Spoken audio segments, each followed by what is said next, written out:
Hi అండి, welcome to my channel. Steel సామాను, silver సామాను, కొత్తవి గ్లాసులు చిన్న వస్తువులు తీసుకున్నప్పుడు చాలా ఇబ్బంది పడతాము ఈ స్టిక్కర్స్ తీయడానికి. స్టవ్ పైన పెడితే కొంచెం బ్లాక్ వచ్చేస్తుంది.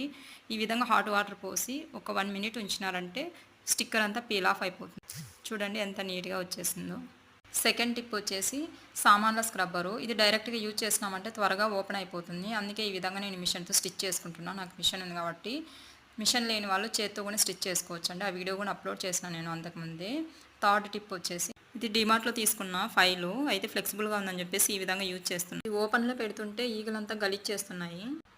Fourth tip stove napkins. డైరెక్ట్గా యూజ్ చేసినప్పుడు ఇది వాష్ చేసినప్పుడు అంతా స్టిచ్చెస్ ఊడిపోతున్నాయి, కార్నర్స్ అంతా. మిషన్ లేనప్పుడు నేను చాలా వరకు చేత్తోనే స్టిచ్ చేసుకునేదాన్ని. కార్నర్స్ మాత్రం రఫ్గా స్టిచ్ చేసి పెట్టుకునేదాన్ని. ఇప్పుడు మిషన్ ఉంది కదా, అందుకే నేను డబల్ స్టిచ్ చేసేసి కార్నర్లో రఫ్ చేసి పెట్టుకుంటున్నాను. అంతే అండి ఈ వీడియో. ప్లీజ్ నచ్చినట్లయితే నా వీడియో సబ్స్క్రైబ్ చేసుకోండి.